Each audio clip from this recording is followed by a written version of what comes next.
ایک بہن جو ہے اپنے والد کی وفات کے بعد اپنے بھائی سے متعدد بار اپنے شرعی حصے کی ڈیمانڈ کرتی رہی، وہ کہتی رہی کہ مجھے میری جائیداد میں سے جو حصہ بنتا ہے وہ میرے حوالے کیا جائے، لیکن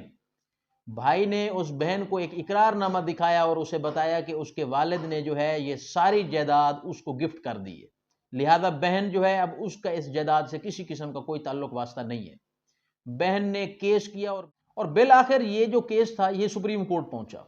سپریم کورٹ نے اس کے اندر کافی سارے اصول طے کیے، کافی ساری چیزوں کو واضح کیا، اسلامی نقطہ نظر سے دیکھا گیا، اور صرف اس عورت کو، اس بہن کو اس کا حق نہیں دلوایا بلکہ بھائی کو ایک بھاری جرمانہ بھی کیا،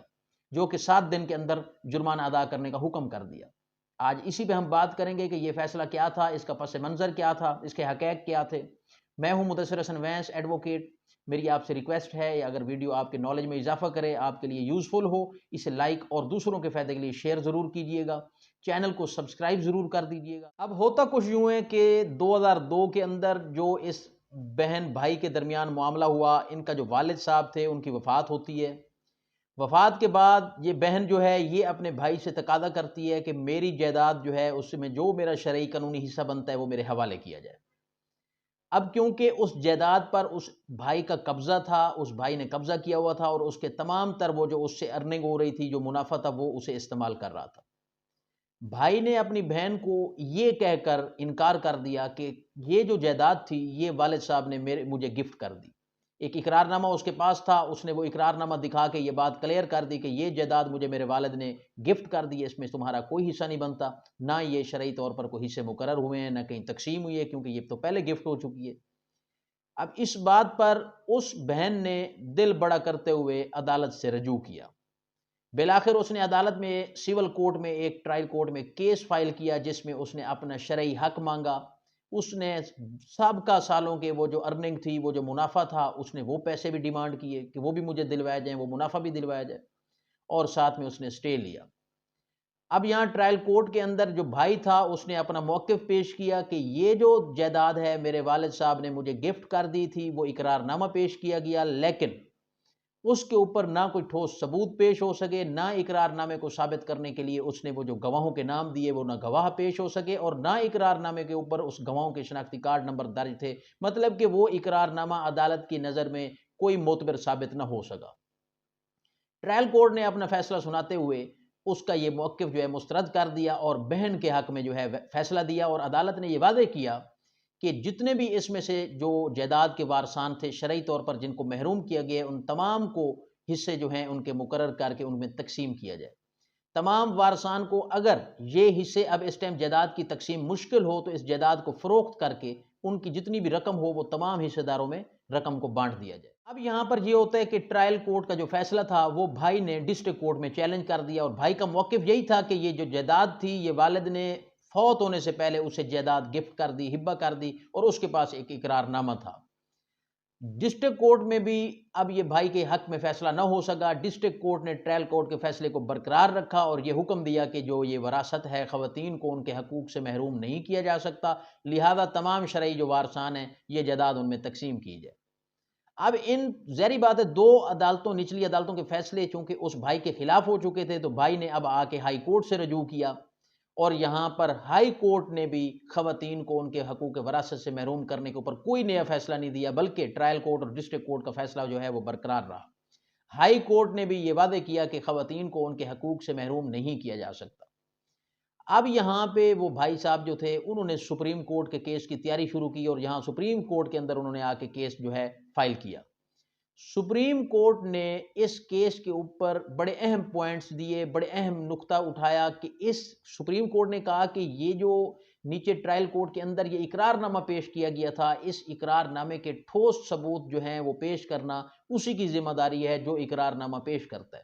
مطلب اگر اس بھائی نے کہا کہ یہ والد جائیداد جو ہے اس کو گفٹ کر چکا ہے، تو اس گفٹ کو ثابت کرنے کے لیے بھاری ذمہ داری عائد ہوتی ہے اسی بھائی کے اوپر کہ وہ یہ ثابت کرے کہ یہ اوریجنل ہے، یہ جو ہے فیک نہیں ہے، اور یہ اقرار نامہ حقائق پر مبنی ہے، جو کہ ٹرائل کورٹ میں بھائی ثابت نہ کر سکا، ایون کہ وہ وہاں پر ٹھوس دستاویز نہ دے سکا، کوئی شہادت نہ پیش کر سکا، جن گواہوں کے اس نے نام دیے وہ گواہوں کو پیش نہ کر سکا۔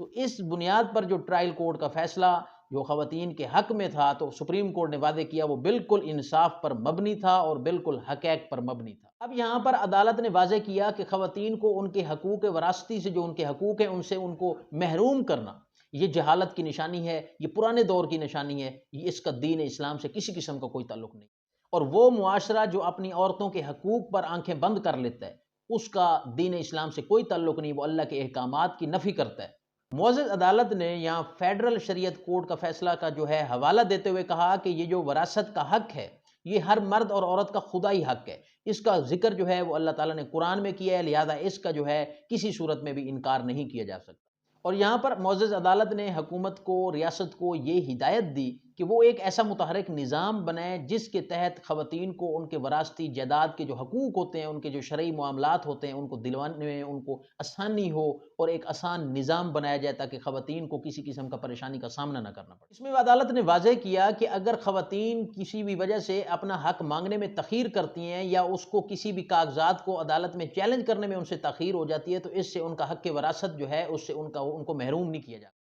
اور بالآخر یہ سپریم کورٹ نے بہن کو اس کا حق دلواتے ہوئے نہ صرف بھائی کا کیس خارج کیا بلکہ جائیداد وراثتی کے حصے کے ساتھ ساتھ اس کو 5 لاکھ روپے جرمانہ بھی ادا کرنے کا حکم دیا کہ 7 دن کے اندر 5 لاکھ روپے جرمانہ ادا کرے، کیونکہ وہ جرمانہ جو ہے وہ ان بہن بھائیوں میں جو اس وارثان جو محروم ہو چکے تھے جن کو اس مقدمے بازی کا سامنا کرنا پڑا ان کے اندر تقسیم کیا جائے۔ تو یہاں بھی یہ بات ثابت ہو گئی کہ عورت جب اپنے حقوق کے لیے اٹھتی ہے تو اس کے لیے عدالت کے دروازے بھی کھلے ہیں اور عدالتوں میں انصاف بھی اس کے اوپر لازمی ہوتا ہے اور ان کو بالکل ملتا ہے۔ اس سے پہلے میں نے ایک ویڈیو بنائی تھی جس پر میں نے بتایا تھا کہ 2021-22 کے اندر ایک فیصلہ آیا تھا جس میں بہن کی اولاد کو ان کے وراثتی حق سے محروم کیا گیا تھا۔ اس کی وجہ یہ تھی کہ بہن نے ساری زندگی اپنے بھائی سے کسی بھی طور پر عدالت میں رجوع کر کے حصہ نہیں مانگا تھا، کوئی کاغذی کارروائی نہ کی تھی۔ اس وقت یہ فیصلہ ہوا تھا کہ یہ 70 سال بعد جو اس کی بہن کی اولاد ہے وہ اس طور پر لیمیٹیشن پیریڈ ان کے سامنے آ گیا اور ان کا کیس جو ہے سپریم کورٹ سے ان کے حق میں نہ ہو سکا۔ لیکن یہاں اس فیصلے میں یہ بات واضح کی گئی کہ کسی بھی وارث کو صرف اس تاخیر سے کہ وہ چپ رہا یا وہ عدالت میں رجوع نہیں کر سکا اس کو وراثتی حق سے اسے کسی بھی وارث کو محروم نہیں کیا جا سکتا۔ ہر کیس کے اپنے فیکٹس ہوتے ہیں، ہر کیس اپنے حقائق پر مبنی ہوتا ہے۔ ہمارا مقصد ہوتا ہے جو بھی ایک اہم فیصلہ ہوتا ہے اپنے دوستوں تک، ناظرین تک شیئر کریں تاکہ اس سے آپ لوگوں کو قانونی رہنمائی ہو سکے۔ یہاں میری ہمبل سبمیشن ہے ان تمام بہنوں سے جو کہ اپنے اندر سے اپنے بھائیوں کو زمین اپنے دل سے معاف کیے بیٹھی ہیں یا ان سے اپنے حقوق لینے کے لیے اپنے دل سے راضی نہیں ہیں، تو وہ اپنی اولاد کو بتائیں کہ ہم اپنی مرضی سے اپنے بھائیوں سے اپنا حصہ نہیں لینا چاہتی۔ اگر لینا چاہتی ہیں تو وہ بہنیں باقاعدہ طور پر اپنی آواز اٹھائیں، اپنے جو ہے عدالتوں کے اندر جائیں، دروازوں کو نوک کریں، ان کو بالکل انصاف ملے گا۔ یہاں 2 طرح کی باتیں ہوتی ہیں، ایک ایسی باتیں ہوتی ہیں عورت اپنی بھائی سے اپنے والد والی جائیداد لے کر اپنے بچوں کو دینا ہی نہیں چاہتی، وہ عورتیں پھر اپنے بچوں کو کلیئر کریں تاکہ ان کی وفات کے بعد بچے عدالتوں کے دھکے نہ کھاتے رہیں اور وہ کہیں جی عدالتوں میں ہمیں انصاف نہیں ملا۔ کچھ عورتیں ہیں جو چاہتی ہیں ہمیں ان کا حق ملے اور ملنا چاہیے، اور ایسی عورت جو اپنا حق چھوڑتی ہے اپنے بھائیوں کے حق میں وہ اللہ کے سامنے بھی میں سمجھتا ہوں کہ دیندار ہے اور اللہ کے سامنے بھی وہ ایک گنہگار ہے، کیونکہ اللہ تعالیٰ نے حدود مقرر کر دی ہے، کسی کو حق نہیں کہ وہ اپنا حق، اپنی اولاد کا حق کسی دوسرے کے یا دوسرے کی اولاد کے لیے وہ چھوڑ دے۔ میں امید کرتا ہوں یہ ویڈیو آپ کے نالج میں اضافہ کرے گی۔ اگر یہ ویڈیو آپ کو اچھی لگی ہو اس کو لائک اور شیئر ضرور کیجیے گا۔ انشاءاللہ نئے لیگل ٹاپک نئی ویڈیو کے ساتھ آپ کی خدمت میں حاضر ہوں گا۔ اجازت دیجیے، تھینک یو۔